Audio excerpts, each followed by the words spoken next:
Hello, kamusta tayong lahat? Nagpapasalamat ako kay Almighty Father for His boundless love and kay Jesus Christ for calling us His friends. So, alam naman natin, pag tinatawag tayong friend ni Jesus, with love yon, no? Siya ang ating best friend. At si Almighty Father, yung ating Father, Almighty Father, Creator natin.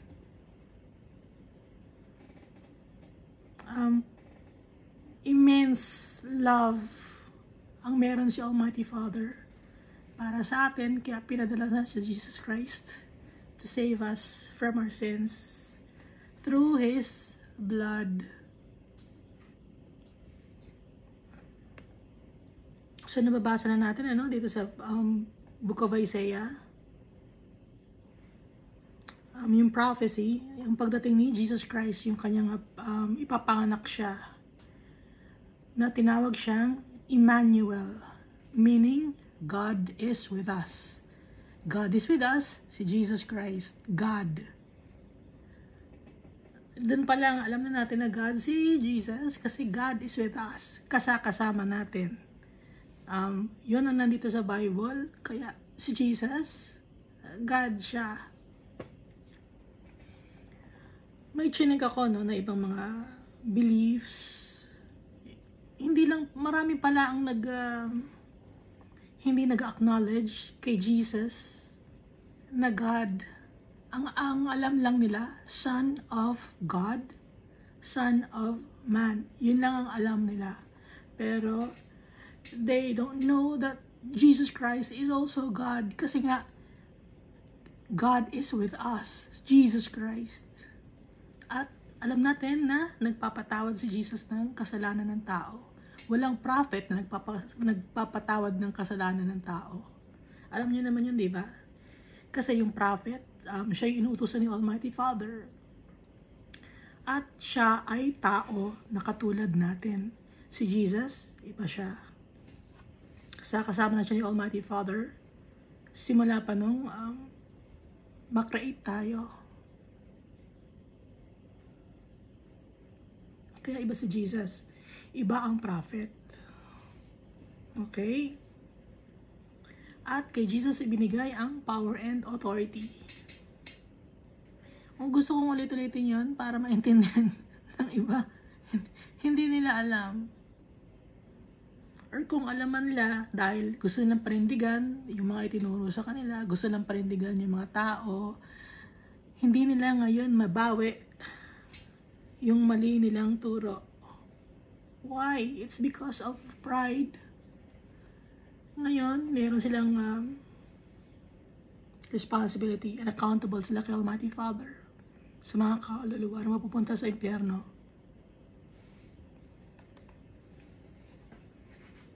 Kaya, yung mga nagtuturo ng ganon, na si Jesus ay isang prophet at hindi siya God, accountable sila kay Almighty Father. Pati yung mga kaluluwa na mapupunta sa impyerno, accountable doon yung mga worthless teachers, worthless shepherds. Ako, hindi ako teacher, hindi ako preacher. Binabasahan ko kayo ng Bible.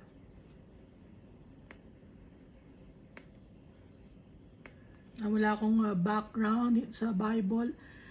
Hindi ako nakapag-aral sa Bible school. Ano lang ang gusto ni Almighty Father? Yung magpakumbaba tayo para maintindihan natin yung kanyang mga salita. So last time we read Isaiah chapter 11.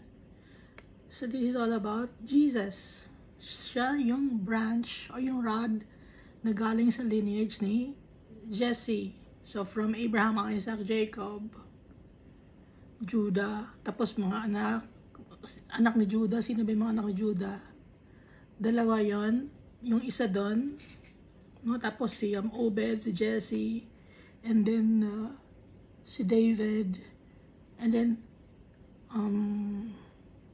Solomon, down the line hanggang kay Jesus. Si Joseph, no, yung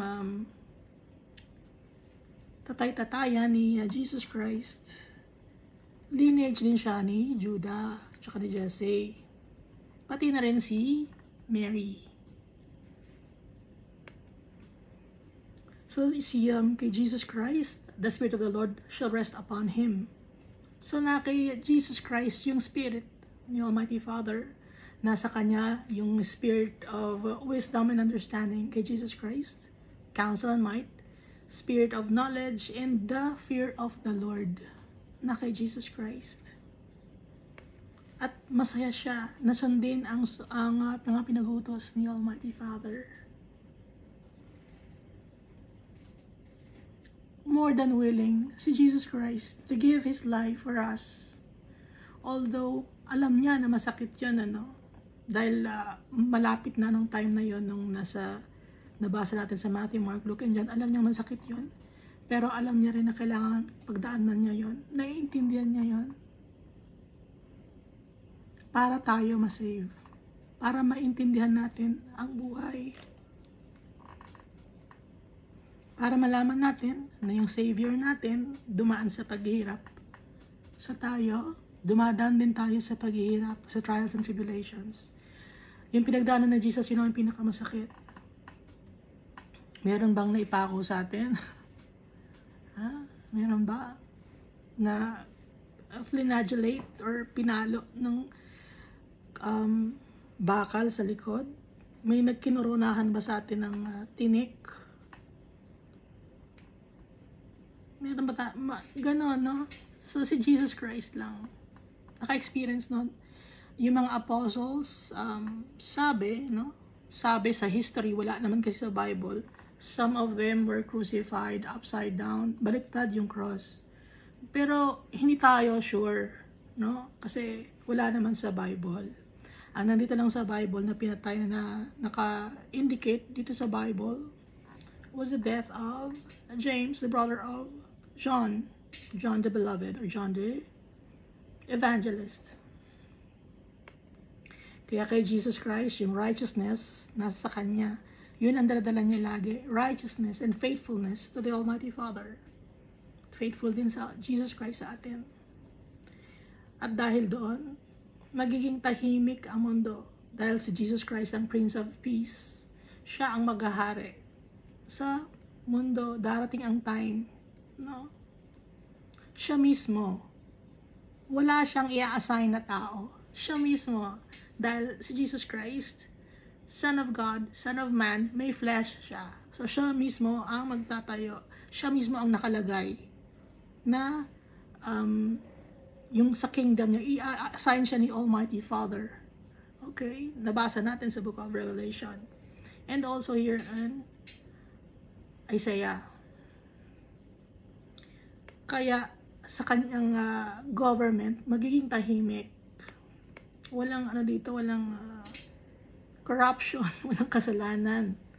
Dahil si Jesus Christ ay righteous, like the Almighty Father. Walang masasaktan, wala ng pain, wala ng sufferings ang mga tao. At siya ang banner natin. Ano ba yung banner? Yung banner, itinataas yun, no? Ipinagmamalaki yun. Banner, si Jesus Christ. Pati na tayo, hinahanap natin siya. The Gentiles shall seek Him.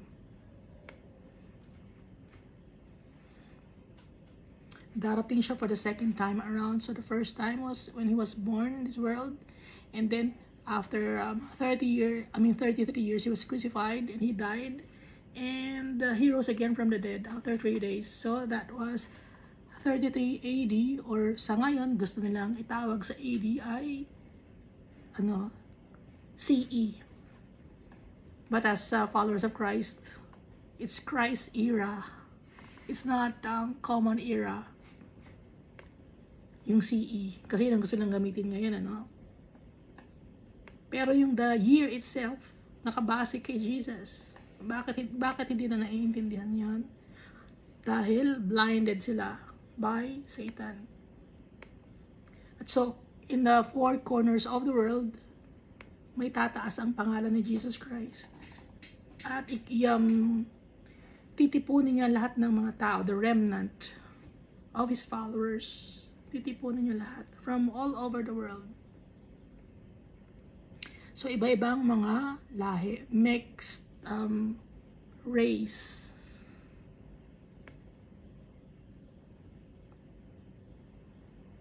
Lahat ng mga na-persecute, lahat ng mga sinaktan, kasi usually ang mga followers ni Christ, sila yung mga pina-persecute ng mga tao, inaayawan ng mga tao. Kaya ang mangyayari ay ititipunin ni Jesus Christ yung mga tao, yung kanyang mga followers,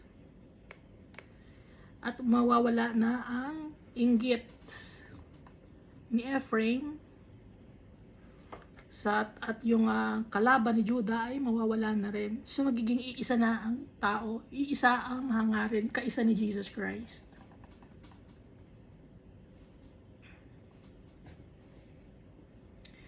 At ang ating Lord, sisirain niya yung tongue of the Sea of Egypt. Yung tongue of the Sea of Egypt, dagat yon na,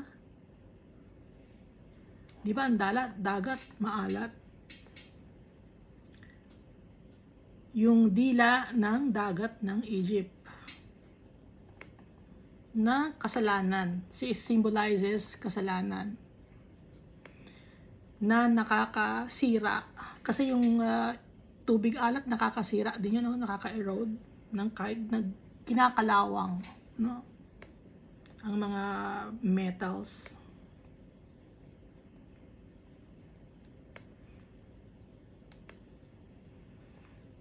At ang mga tao ay hindi na madudumihan dahil mawawala na ang kasalanan. Ngayon yung mga matitirang mga tao, sila yung kasama ni Jesus Christ. Hindi lahat, no, hindi yung matitira physically, kundi pati na rin yung mga nasa heaven na. So ito yung yung tinatawag na they will be caught up, no? At si Jesus Christ mismo ang bababa. Walang representative. Si Jesus Christ mismo. At hindi mahaba ang buhok ni Jesus Christ, ha? Pag may dumating na mahaba ang buhok, hindi si Jesus Christ yun. Dahil nakalagay dito sa Bible, kahiya-hiya sa isang lalaki ang mahaba ang buhok. So yung mga nasa picture na nasa bahay ninyo, kung meron man kayong picture, sabi nyo, si Jesus yun, hindi mahaba ang buhok ni Jesus. Ang mahaba ang buhok, yung Nazarite. No? Hindi pwedeng gupitan ng buhok ang Nazarite. Si John the Baptist, Nazarite siya. So mahaba ang buhok ni John the Baptist. Si Jesus, hindi mahaba ang buhok. So dito naman sa Isaiah chapter 12, dito naman ay hindi tayo matatakot. This is a praise and worship for Jesus Christ. Itataas natin ang pangalan ni Jesus Christ. Isi-celebrate natin yung kanyang kaharian. Ipagsisigawan natin sa buong mundo that our God is good. Our God is the King of all kings, our Creator, and our Jesus Christ, our Savior. So, dito tayo sa Isaiah chapter 13, sorry. The burden against Babylon, which Isaiah, the son of Amos, saw. Burden against Babylon. Nabanggit na naman yung Babylon. Kasi pag magbabasa ng Bible, baka sabihin nyo, bakit minsan ang Babylon good? Ngayon, minsan bad. Kasi depende sa binabanggit ni Almighty Father na context. Okay? Sa prophecy. So, sa Book of Revelation, di ba, may Babylon.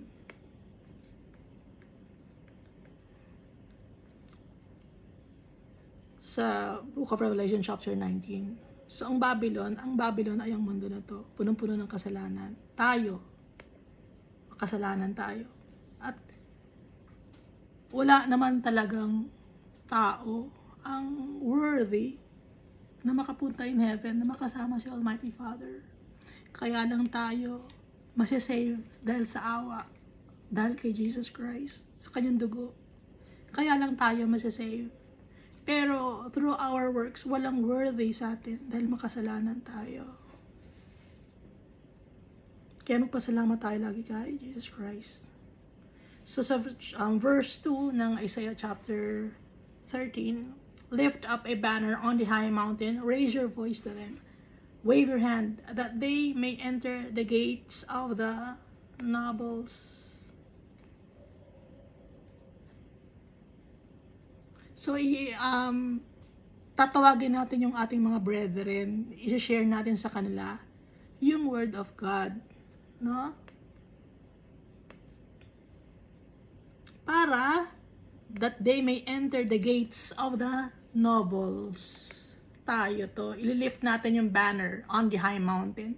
Ipagmamalakasan natin si Jesus Christ, yung banner natin, itataas natin ang ating boses. No? Kaya tayo nag-share ng word of God sa mga tao.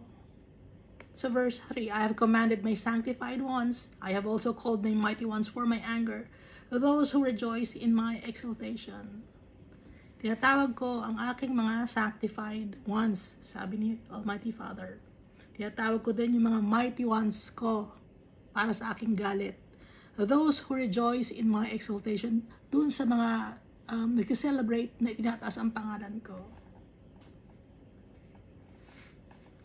So, pag follower tayo ni Almighty Father tsaka ni Jesus Christ, sa ng Holy Spirit, sanctified ones tayo.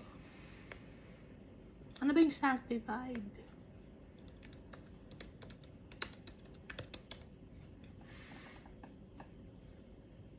Blessed. Blessed tayo kasi mahal tayo ni Almighty Father. Blessed tayo dahil sinave tayo ni Jesus Christ. It's not about the material things that we get in this world. Yung blessings, it's from the Almighty Father. Hindi yun yung material things lang na nakukuha natin. Okay? The noise of a multitude in the mountains, like that of many people, a tumultuous noise of the kingdoms of nations gathered together. The Lord of hosts musters the army for battle. Magkakaroon ng battle.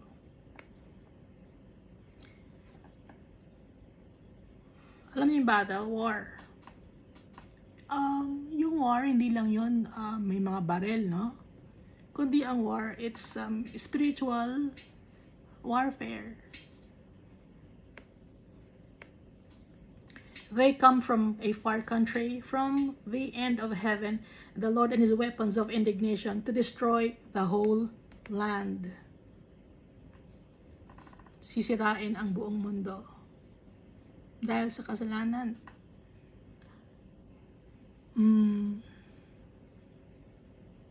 Sasabihin niyo, mabait ba si Almighty Father? Bakit sisirain ang buong mundo? Mabait si Almighty Father, righteous siya. Kaya nga niya sisirain ang buong mundo dahil ang buong mundo ay makasalanan. Tatanggalin niya ang kasalanan. So, natandaan niyo yung the weed, no? Na may itinanim na wheat tsaka weed. Sabay na tumubo. Yung parable na yon na nabasa natin sa New Testament na binanggit ni Jesus.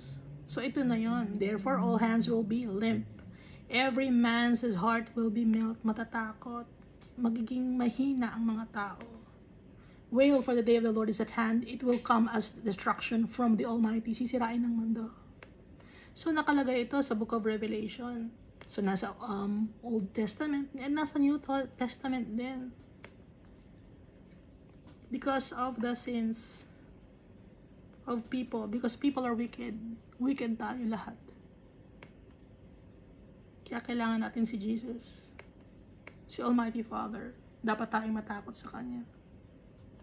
At dapat natin siyang mahalin. Kung mahal natin siya, dapat takot tayo sa Kanya. Kasi mahal natin siya eh. Diba kayo, pag mahal niyo ang isang tao, takot kayo magkasala.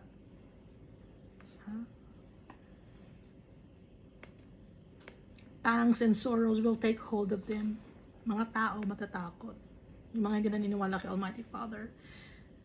Magugulat na lang sila. They will be in pain as a woman in childbirth. Magiging yung painful sa kanila yon, masakit. Para silang nanganganak na babae. They will be amazed at one another. Their faces will be like flames. Yung mukha nila pulang-pula. Sa takot, sa nginig, sa nervyos. Behold, the day of the Lord comes, cruel, with both wrath and fierce anger. Galit ni Almighty Father. Puno na ng galit si Almighty Father because of sins of the people, to lay the land desolate, and He will destroy its sinners from it. Mga makasalanan ang madidestroyed. Lahat tayo, sinners. Pero para lang masave tayo, kailangan natin si Jesus. Mawawala ang kasalanan natin. Makikita sa atin si Jesus pag nagtiwala tayo kay Jesus. Dahil siya ang ating Savior and Redeemer, the only one, Jesus Christ. For the stars of heaven and their constellations will not give their light. The sun will be darkened in its going forth, and the moon will not cause its light to shine. Dito sa verse 10, mababasa rin natin to sa Matthew chapter 24, verse 29. Immediately after the tribulation of those days, the sun will be darkened, and the moon will not give its light. The stars will fall from heaven, and the powers of the heavens will be shaken. So binanggit din sa Matthew, no? Si Jesus Christ nagbanggit nito. So meron din ito sa Jeremiah chapter 10, verse 2, Ezekiel chapter 32, verses 7 and 8. Ito na, basahin natin sa Ezekiel. When I snuff you out, I will cover the heavens and darken their stars. I will cover the sun with a cloud, and the moon will not give its light. All the shining lights in the heavens I will darken over you. I will bring darkness over your land, declares the sovereign Lord. Nakakatakot na God si Almighty Father. Pero yung mga tao, hindi natatakot kay Almighty Father. Sa ngayon, iintayin pa nila na mangyari ito bago sila matakot kay Almighty Father. But it's too late already. That's why now we should make a decision. Verse 11. I will punish the world for its evil, and the wicked for their iniquity. I will hold the arrogance of the proud, and I will lay low the haughtiness of the terrible. Paparusahan ni Almighty Father ang mundo sa kanyang kasalanan. Yung mga taong ayaw tumigil sa kasalanan, yung proud and arrogant. Ano ba yung mga taong proud and arrogant? Pinagmamalaki yung kayamanan, pinagmamalaki yung kanilang accomplishment, pinagmamalaki ang kanilang gender, pinagmamalaki ang kanilang pagkatao. Wala tayong pagmamalaki kahit yung pagkatao natin. Pinagmamalaki natin na sa katawan natin. Hindi natin katawan ito. Hindi natin alam kung ano yung meron yung loob, yung katawan natin. Kabisado nyo ba? Sabi ninyo na pagmamayari na yung katawan ninyo. Kabisado nyo ba ang tawag sa mga buto ninyo? Kung ano? O di ba hindi? So katawan ba ninyo yan? Hindi tayo may-ari ng katawan natin. Kahit yung kaluluwa natin, hindi natin pagmamayari yung kaluluwa natin. Our soul, sabi ng Almighty Father, Kanya. Dahil yung hininga natin galing sa Kanya. Lahat sa atin, Kanya. Wala tayong may pagmamalaki. I will make a mortal more rare than fine gold. Yung mga tao, yung mga mortal, tayo, mga mortal, magiging rare. Bakit magiging rare? Mapupunta ang kaluluwa sa impyerno, tapos yung body masisira. A man more rare than a golden wedge of Ophir. Yung golden wedge of Ophir, up to now hindi pa rin makita to, hindi pa rin malam kung saan. Kaya dito magiging ka-rare ang man. Okay? More rare, more than the golden wedge of Ophir. Hindi makita to, yung golden wedge of Ophir. If you check the internet and search for the golden wedge of Ophir, hindi malaman kung saan mahanap. Ganun ang tao. Ganun ang mangyari sa tao. Dahil sa makasalanan. mapupunta yung body, mawawala, mapupunta ulit sa likabok, and then yung soul ng mga taong ayaw tumigil sa kasalanan mapupunta sa impyerno, lake of fire. Therefore, I will shake the heavens and the earth and will move out of her place. Nandito rin to, no? Sa Joel chapter 2, verse 32-31. I will show wonders in the heavens and on the earth, blood and fire and billows of smoke. The sun will be turned to darkness and the moon to blood before the coming of the great and dreadful day of the Lord. Puro warning. Iba-ibang mga prophets. Warning, warning, warning. Ang dami. Warning, warning, warning.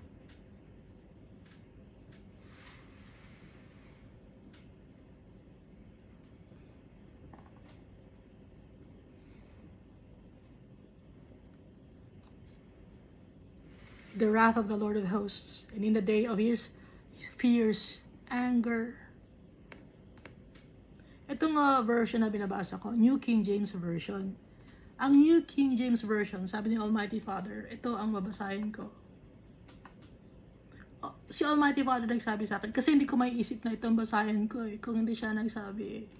Kaya ina-acknowledge ko si Almighty Father. Hindi ko pa iisip na mabasa to. Sabi ko, nagtataka ako, ba't kaya New King James Version na mabasahin ko? Pero, sinasabi sa akin New King James Version. Tapos, nakita ko na lang itong isang translation from Hebrew to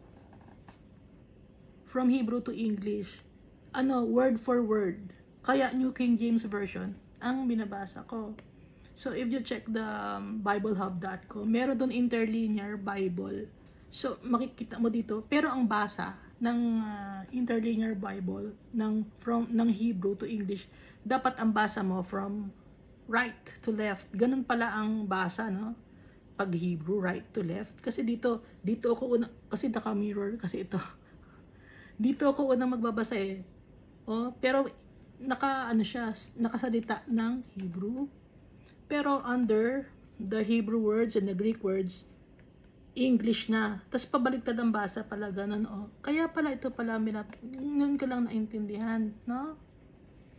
Kaya baka nagtataka kayo kung bakit New King James Version ang binabasa ko. Hindi ako nag-decide nito.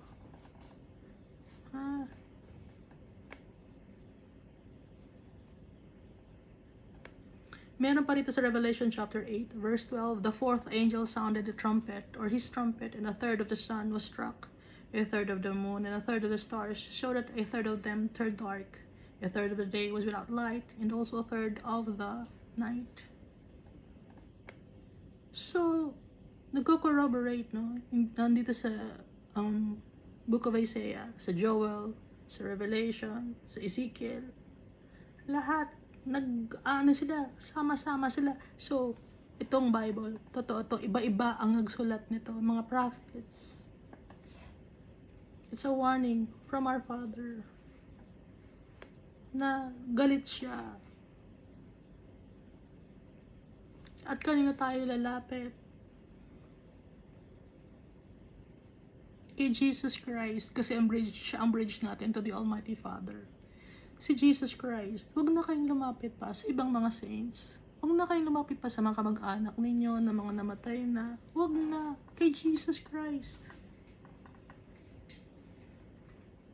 Baka sabihin niyo, bakit yung mga kamag-anak namin hindi nasabihan, hindi napaalaman? Ang soul natin, ginamit lang yung mga relatives natin para maging tao tayo. Dito lang tayo sa earth, magkakadugo. Pero ang creator natin iisa, si Almighty Father. Nauna lang na maipanganak yung mga magulang natin, yung mga lolo't lola natin, yung mga ancestors natin.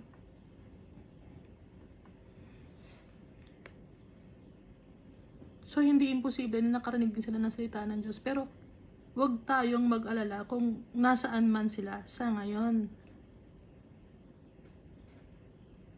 Ang isipin natin, yung kaluluwa natin, saan ba mapupunta?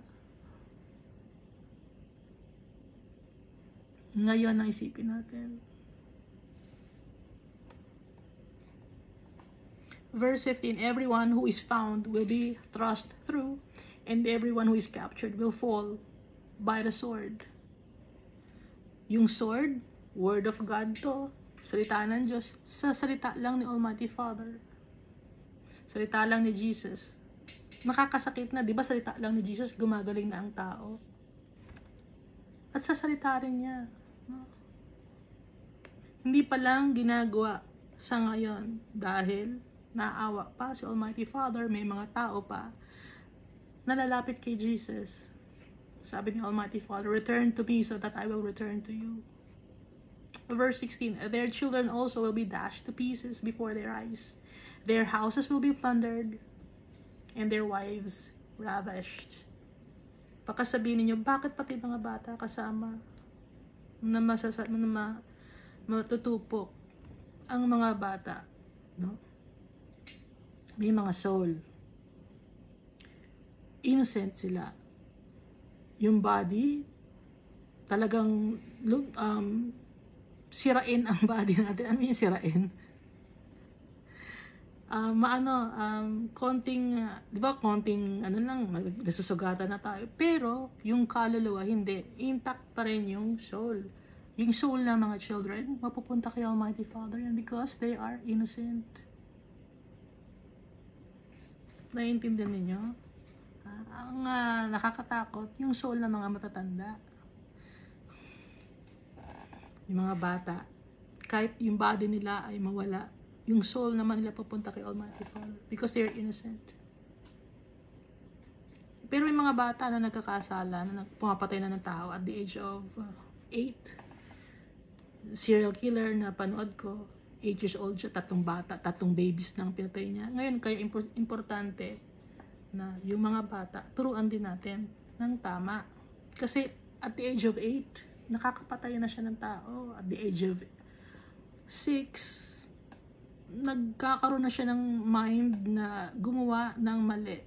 Sa ngayon, kasi double time na yung si Lucifer. Diba si Jesus Christ, marami siyang mga pinagaling na mga bata na may sakit. Some of those children na pinagaling ni Jesus, meron silang sakit mentally. Sa ngayon, ang tawag ay mental sickness. Pero ang totoo, it's because of kasalanan ng tao. Kaya habang bata pa, we introduce Jesus to the children. Para magkaroon sila ng konsyensya na pag gumawa ka ng mali, si Jesus Christ. Kasi ngayon, hindi na tinuturo sa school, hindi kilala ng mga bata si Jesus. Ang alam lang nila Jesus. Pero hindi nila alam ang story about kay Jesus. Dahil ang nasa available na sa media ngayon ay puro mga patayan, puro mga sayawan, pero tinatanggal si Jesus. Kaya mas lalong nagiging makasalanan ng mundo. So, tuloy natin, no? Verse 16. Their children will also be dashed to pieces before their eyes. Their houses will be plundered, and their wives ravished. Verse 17, behold, I will stir up the Medes against them. Ia-allow ni Almighty Father na gumalaw ang mga Medes. No? Sino ba yung mga Medes? Yung Medes ay destroyer. Kakalabanin sila. Ia-allow ni Almighty Father na mag-away-away. Ang mga tao na makasalanan, kapwa makasalanan, kaaway, makasalanan din. Ia-allow ni Almighty Father. At saka yung mga Medes, they were dominated by, ito babasahin ko, galing sa Britannica. The Medes and the Persians were dominated by a powerful priestly tribe, the Magi. So, di ba, nagpunta yung Magi nung pinanganak si Jesus. So, yung Magi,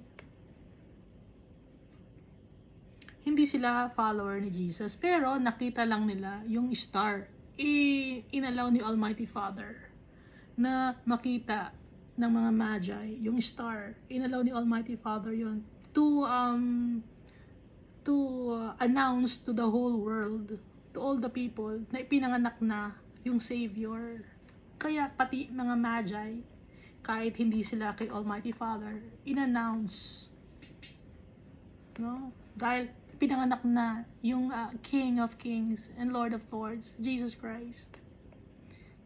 So itong mga Medes na to, magi ito, lahi ng mga magi. The magi were responsible for chanting accounts of the origin and descent of the gods, and they were probably the source of the dualism that later characterized Zoroastrianism, the best known of the Iranian religions. So, hindi sila kay Almighty Father, yung mga magi. But, the Almighty Father allowed them to see the stars to guide them to Jesus because the Almighty Father wants to announce to the whole world the birth of Jesus. Kaya pati mga magi, nalaman. It's not because magaling silang manghula, no? Kasi, yung mga manghula, hindi nila alam yan. Yung mga bagay sa mundo, hindi nila alam, nilalagyan ni Almighty Father ng wall para hindi malaman. Kasi yung hula, sorcery, and divination, hula lang yun eh. Ang nagdidikta doon ay mga taong or mga fallen angel. Okay? Alam niyo yung fallen angel, no? So, itong mga Medes nito, i-allow ni Almighty Father. Mag-away-away mga tao, halo-halo, who will not regard silver. And as for gold, they will not delight in it. Ang gusto lang nila, pumatay at makapag-destroy. Hindi sila mahilig sa ginto, bali wala sa kanila ang ginto, hindi sila mababayaran ng ginto o silver. Gusto lang nilang pumatay, gusto lang mag-rule. Okay? Ito yung means, i-allow ni Almighty Father. Wicked people fighting against the wicked people. Wicked to wicked. And also their bows will dash the young men to pieces, and they will have no pity on the fruit of the womb. Their eye will not spare children. Pati mga bata. So, literal ba to? So, magi, sorcery, pharmakia, spiritual warfare. So, it's not literal na war na may away-away, kundi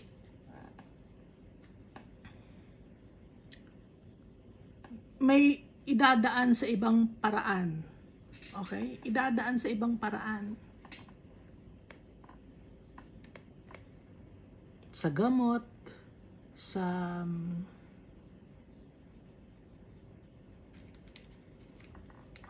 technology, ganon, okay?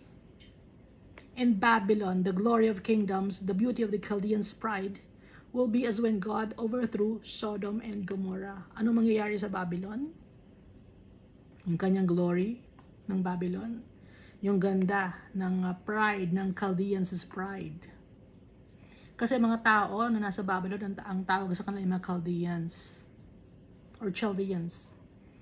Magiging gaya sila ng Sodom and Gomorrah. Ano ba yung Sodom and Gomorrah? So, ibig sabihin yung Babylon, gaya ng Sodom and Gomorrah. Man to man, woman to woman. Ngayon, ang dami ng sexual orientation mga tao. Puro mga materialistic,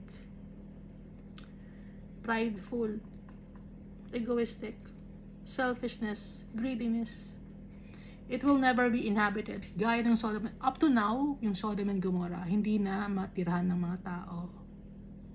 Nor will it be settled from generation to generation, nor will the Arabian pitch tents there, nor will the shepherds make their sheepfolds there. Up to now, walang nakatira sa Sodom and Gomorrah.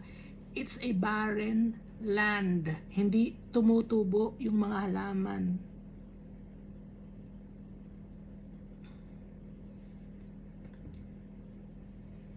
So if you check the internet about Sodom and Gomorrah now, walang tumutubo. It's barren land, malawak na lupain, pero walang kwenta yung lupa na yun. Kaya nga, sa Battle of Armageddon, magkakaroon ng yung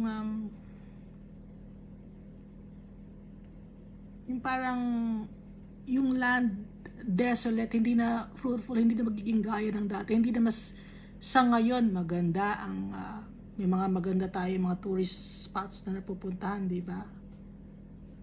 So sa Battle of Armageddon, masisira ang mundo at hindi na may babalik yung kanyang glorious days na ngayon. Glorious day ngayon, maganda ang mundo ngayon.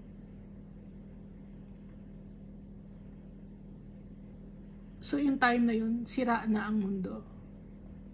Nakakakita ba kayo ng movie na sira yung mundo? May mga building pero sira yung building, may mga sasakyan pero hindi umaandar. Ano ang tawag doon? Yung dystopian society.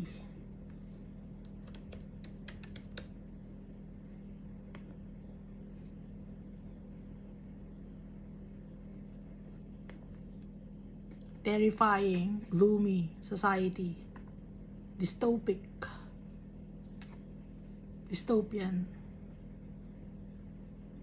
Pangit na mundo. Hindi gaya ngayon. Ngayon maganda pa eh. Verse 21, but the wild beasts of the desert will lie there, and their houses will be full of owls. Ostriches will dwell there, and wild goats will caper there. Puro mga pangit na animals ang nandun. Pag yung bahay mo puro ng owl, puro sa owl, no? Bakit puro sa owl? Sa gabi, gising. The hyenas will howl in their citadels, the jackals in their pleasant palaces. Puro mga ugaling hayop ang puros natira. Pero kokonti lang sila. Iba na ang itsura ng mundo sa time na yon. Battle of Armageddon. Her time is near to come and her days will not be prolonged. Malapit nang dumating. At hindi na matagal, darating yon. Pag sinabi ni Almighty Father na darating, kagaya kay Jesus Christ, prinamis niya na darating ang Savior natin, dumating ang Savior natin. Lahat ng pinapromise ni Almighty Father. Sinasabi niya, itinataga niya sa bato. Pag sinabi niya. Ganun yung tatay natin. Kaya, malaki ang respeto dapat natin sa tatay natin. May isang salita. Napagmahal siya. Pero nagagalit siya. Galit siya sa kasalanan. Hindi siya galit sa atin. Galit siya sa kasalanan na ginagawa natin. Mahal na mahal niya tayo. Gusto na niya tayong bumalik sa kanya. Pero ayaw natin. Gusto natin dito sa mundo. Ayaw natin kasi mayabang tayo. Akala natin may pagyayabang tayo. Akala natin alam na natin ang buhay. Akala natin alam na natin kung saan tayo patutungo. Hindi natin alam. Ang alam natin, ang Savior natin, si Jesus Christ. Yun dapat alam natin. May mga tao, hindi nila alam yun.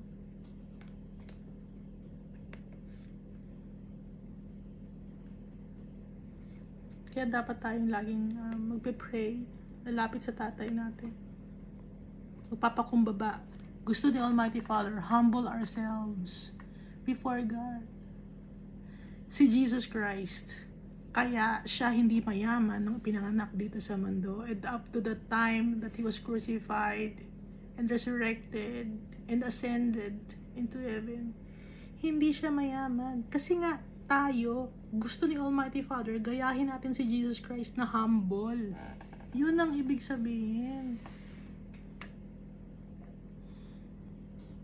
Namuhay ng simple. Ganun ang gusto ni Almighty Father sa atin, mamuhay ng simple. Pero matigas ang ulo natin, ayaw natin. Kasi mayabang tayo, gusto natin lagi ipon ng ipon, para sa future, ipon tayo ng ipon. Hindi natin alam yung buhay ng tao, maikli lang. Ipon tayo ng ipon, trabaho ng trabaho. Pero si Almighty Father, kinakalimutan natin. Magbibigay tayo ng pera sa organization ninyo, nagbibigay kayo. Pero ang goal ninyo, kaya kayo bibigay ng 10%, ay para dumami ang pera ninyo. Yun ang goal ninyo.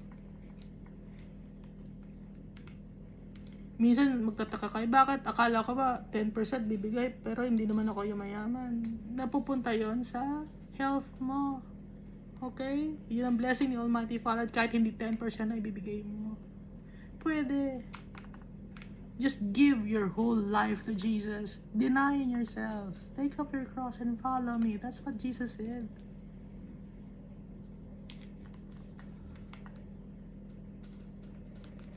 Lagi ko itinataas ang pangalan ni Jesus Christ. Yun ang utos ni Almighty Father. Listen to Him. Sabi ni Almighty Father. Hindi ba ninyo naiintindihan?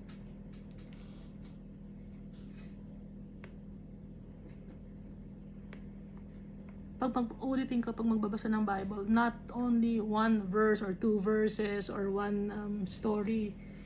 Buuin ninyo. Kaya lang may chapters and verses para lang matandaan kung saan natin. Pero hindi ito nag-start and stop sa isang verse lang. So, yung buong context nun, no? Yung buong context ng book na yon, yun ang aaralin natin, yun ang babasahin natin. Hindi na yung isang verse. Iintindihin natin. At paano natin maintindihan? Si Almighty Father magtuturo sa atin through the power of the Holy Spirit. How do we do that? We must humble ourselves first. Acknowledging that we are sinners, that we cannot do nothing without God, that we cannot do nothing without Jesus. We will not be redeemed if it were not for Jesus. That's what God wants. He wants us to be humble.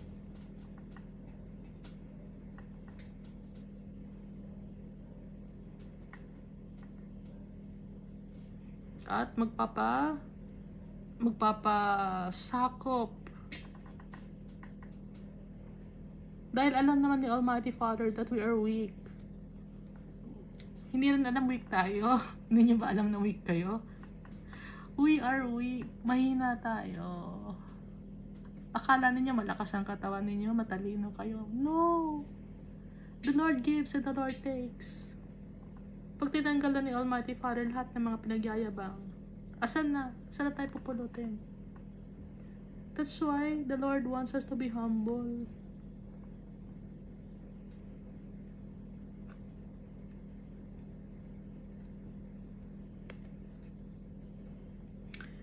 At itatrato natin ng tao, pantay-pantay, walang mayaman, walang mahirap. Kung anong trinata mo sa mayaman, ganoon din sa mahirap. No? Materially speaking. But there are also people who have low morale or poor in spirit. So those people who are poor in spirit, we should help them. Tell them that God loves them. That we need God. Kasi yung society natin, kinakalimutan na si Almighty Father. Hindi na tinuturo yung sound doctrine. Hindi na tinuturo yung pagmamahal ni Almighty Father. Hindi na tinuturo yung pagmamahal ni Jesus Christ. Hindi na tinuturo na nagagalit si Almighty Father sa kasalanan. Kasi natatakot ang mga tao. Hindi ba natin tinuturo ang pagagalit ni Almighty Father? Ang tuturo natin puro magaganda kasi baka umalis ang mga members. Baka hindi pagbigay ang mga members. Huwag natin ituro yung tungkol sa kasalanan. Kasi may mga members tayo, hindi natin alam. Baka may mga asexual dyan. Or alam niyo asexual? Asexual, meaning walang sexual orientation. May pansexual. Di ko alam kung ano yung pansexual. Bisexual. Ano ba? Queer. transsexual. Yung iba nagagalit na pag tinatawag silang pag kahit mukhang lalaki, no? No, it's true naman eh. Kahit mukhang lalaki, pag tatawagin mo na sir, nagagalit sila. Gusto nila, ma'am. Magugulan. Hindi naman eh. Gustong mabuhay sa kasinungalingan ng mga tao. Kaya nga si Jesus Christ, truth. The truth lang. The truth will set us free. Gusto mabuhay ng tao sa kasinungalingan. Kung gusto ng tao mabuhay sa kasinungalingan, sino yung father of all lies? Si Satan. Gusto niya mabuhay sa pamamaraan ni Satanas? Ni Satan? Hindi natin i-judge mga taong ganon. We just want them to know the truth. We don't judge people. We tell them what's in the Bible. We tell them what God teaches us. The Almighty Father teaches us. Jesus teaches us. The Bible. It's all in the Bible. Lahat, walang tinatago sa atin si Almighty Father. Nakikita natin, inaamin ni Almighty Father, I am a jealous God. May fears, anger. Sinasabi ni Almighty Father, nagagalit siya, nagsisiselos siya. Inaamin ni Almighty Father. Because we always choose sin. We always choose wickedness over Him. We deny Him of His rights. Ano yung rights ni Almighty Father? Tayo ang rights niya. That we were created in His image and likeness. He gave life to us. He gave His breath for us to live. For our hearts to beat. Yung breath ni Almighty Father, ibinigay niya para pag-beat yung heart natin, para mabuhay tayo. We don't acknowledge Him. Because we're wicked, we're selfish, we're greedy. Our eyes is only in this world and not on Him. Because we're being blinded by Satan. But there are times that the Almighty Father humbles us and makes us realize that He is the only one that He can help us. He's the only one that can help us, that can save us, that can uplift us from the dirt, from the uncleanness of this world, through the blood of Jesus Christ, His only begotten Son, who can forgive sin like the Almighty Father. Jesus, who sent us the Holy Spirit. Jesus, who was given power and authority by the Almighty Father.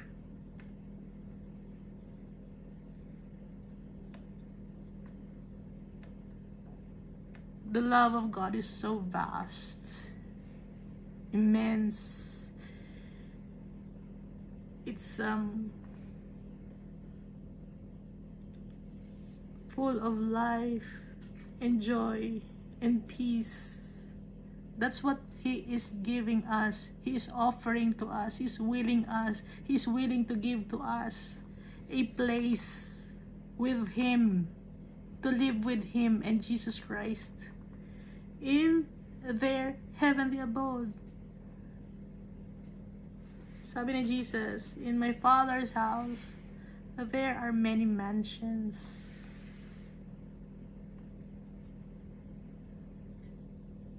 Madaming mansion. It's not mansion actually, it's castle. Tingin ko castle. Yung parang babasagin na castle. Nakakita na ba kayo ng babasagin na castle? Pero hindi mo kikita yung loob. Pero glass siya. Hindi mo makikita yung loob. Pero glass siya, maningning. Mataas, malaki. City siya eh, city. malaki na lugar. And I thank the Almighty Father and Jesus Christ na nakita ko yon. Nakita ko yon. At yung feeling ko, ulitin ko, no? Yung feeling ko nang makita ko yon, I felt peace, I felt joy, I felt I belong there. Pero nung time na yon, na-operahan ako, no?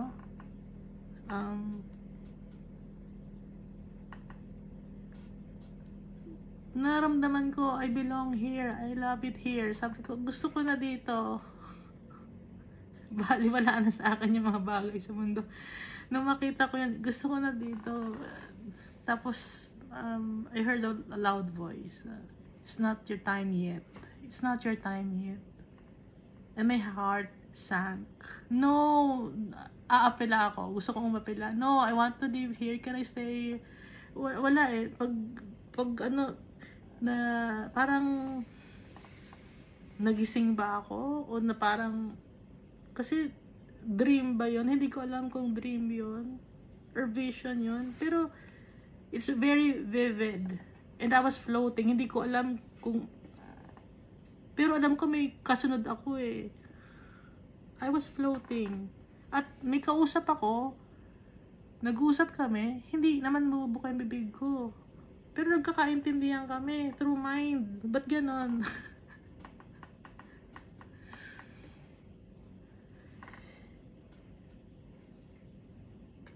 I don't want to forget that dream. If it's a dream or it's a vision, I don't want to forget about it.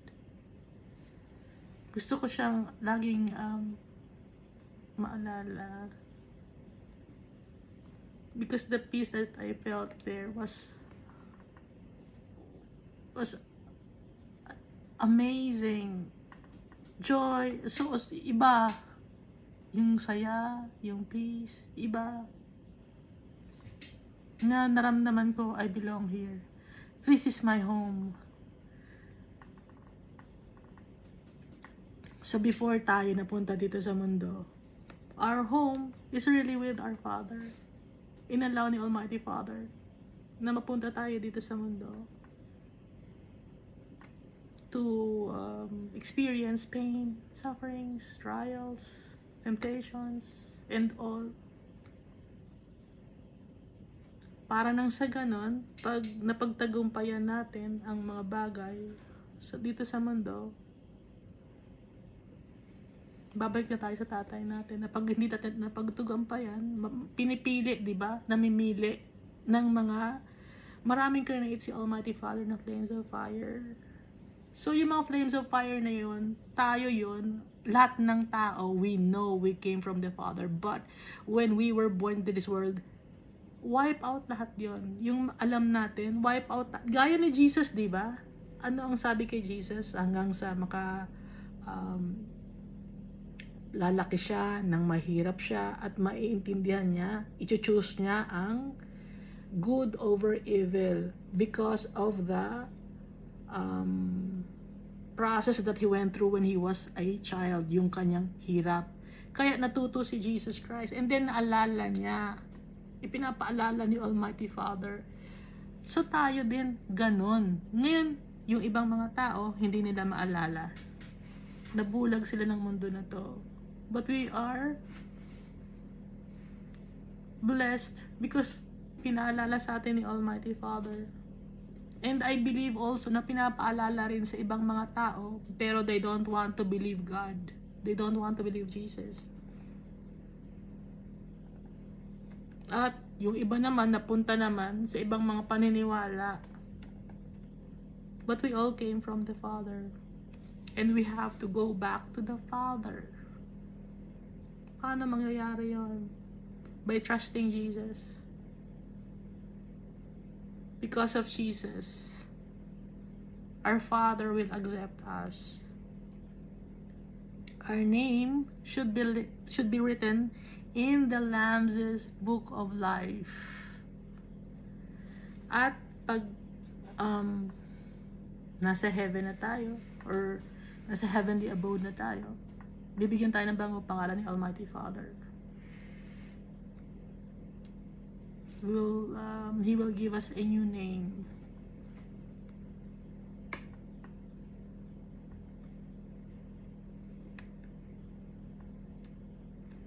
Sana naiintindihan natin, na mahal tayo ni Almighty Father. Na He's even willing to save us from the wicked people. Kaya nga, tatanggalin niya yung mga wickedness of this world.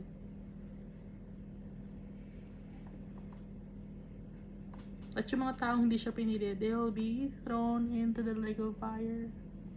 And even those people that who chose Jesus and the Almighty Father, but they got the mark of the beast, nawawala yung chance nila to be with the Father. That's why I always tell you not to get the mark of the beast if time comes. If time comes. Baka sabihin nyo, baka maghirap kami, baka magkasakit kami, just like 2 years ago. Well, it's up to you already. Nakita naman natin sa Bible, ipapaalala ko lang. Once you have the mark of the beast, you've forfeited, no? Forfeited na yung place mo in heaven. Forfeited na yung place mo to be with Jesus and the Almighty Father. And for all eternity, you will be in the realm of the dead. That's the second death. Although you will not really die there, your soul is still alive, but you will feel the pain of the fire in your soul. Lilinisin ka na lilinisin ng fire, pero hindi ka malilinis ng fire because you've decided already that you want to save your life. We cannot save our own lives. Only Jesus can save us. Kaya, gagawa ako ng paraan para ma-save ang life ko. Ganito ang gagawin ko. Hindi tayo makakapag-reason out kay Almighty Father. Our Almighty Father is full of wisdom and knowledge. And also, Jesus Christ. So, hindi mo matitrick. Hindi ka lawyer. Hindi. No? May mga lawyer nga, minsan, nagpakamatay eh. May kilala akong lawyer, nagpakamatay siya. He was depressed. Actually, yung depression, nawawalan ka ng faith kay Almighty Father. I was once like that. Like you, if you are experiencing depression, just like you, I was once like that. You pray to the Almighty Father. I know that it's not easy. It's not easy. Once you have depression, you have depression all your life. You'll still experience it. It's like a trauma. Pero yun yung way ni Almighty Father for us to call on Him. The trauma, maalala mo lagi yung trauma. But then we'll pray to God. Lord, heal me. Yun yung way, the Almighty Father, for us to always call on Him. So it's a blessing in disguise. Some people don't understand that. Some people don't realize it. Ang psychiatrist, sasabihin sa'yo, you have mental issue.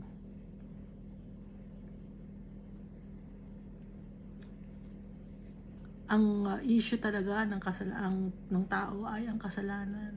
Hindi natin kasi ma-accept yung trauma. Bakit ako nagka-trauma ng ganito? Hindi dapat nangyari sa akin to. Dapat ganito akong tao, maayos akong tao, nakapag-aaral ako, galing ako sa magandang pamilya. At hindi ako matanggap. Kahit hindi ka matanggap ng tao, tanggap ka ni Almighty Father, tanggap ka ni Jesus Christ. You don't have to be sad. Tanggap tayo. Make the most out of it, the life here on earth, our lives here on earth, by reading the Bible. Seek the kingdom of God. Only God can heal us. Only Jesus can heal us. Sometimes you will still remember the pain, but give that pain to the Almighty Father. Give the pain to Jesus Christ. You'll remember it still. I know, because I remember it still. But then I ask God to help me, because He's my only hope. Jesus, our hope, to get on with His lives here on earth. That's why we read the Bible. Kasi itong Bible, it uplifts our spirit with the help of the Holy Spirit. No? Kaya you read the Bible, you listen to worship and praise songs, you talk to the Almighty Father. Hindi sa'yo isasabi ng ng psychiatrist. Ang psychiatrist ang makakatulong, ang binibigay lang niya is gamot. It's a temporary, no, pampatulog. Sometimes I can't sleep at night. I need a pill to make me fall asleep. Pero pag may kasama ako, makakatulog ako. Kasi pag wala akong kasama, hindi ako makatulog, wala akong kasama. Kasi nga, iniintay ko mag-umaga. Pag umaga na sa ako nakakatulog. Pero pag sa gabi, wala akong kasama, hindi ako makatulog. Kaya sa umaga. Pero pag may kasama ako sa gabi, makakatulog ako. Ganun ako. Ina-admit ko sa inyo, okay? So once you have the panic, anxiety, depression already, hindi na mawawala yun. It will stay with you for the rest of your life. So ano lang ang gagawin? It's manage it. Pray to God. If you're anxious, pray to God, Lord, my life is in your hands and I trust you.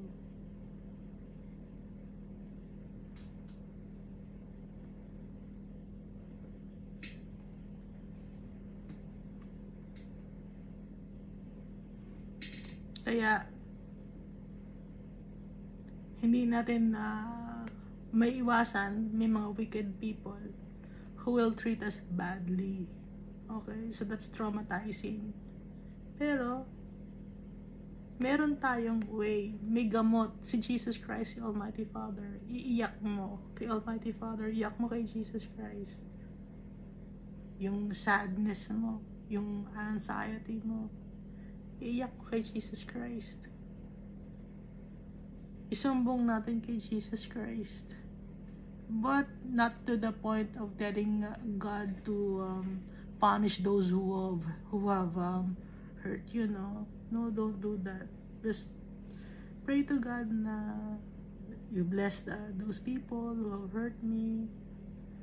Para hindi na rin, kaya sila kasi nag-hurt ng tao. Kasi they are also hurt. May mga tao ka rin kasi nakasakit sa kanila, kaya nang-hurt din sila ng kapwa nila tao. Nakakaawa din sila. Meron din silang trauma, kaya nang-do-trauma rin sila ng ibang tao. But we have Jesus in our lives na makakatulong sa atin. And I hope na mahanap din nila si Jesus Christ. Kasi it's a chain reaction yung kasalanan niya, chain reaction yan. Hawa-hawa, sunod-sunod, natututo tayo, no? And also, isa sa mga way is to tell the people of the word of the Lord. By helping people. Just like what I am doing right now, read the Bible to people. It will help you. Actually, by reading the Bible, first and foremost, ang natutulungan ako. Nakikilala ko si Almighty Father. Nakikilala ko yung kanyang kabaitan. So first and foremost, it's for me. And then I'm sharing it to you. Okay? It's the love of God. kaya nakakapag-share ako. It's because of His love for us. Thank you, and God loves us all so much.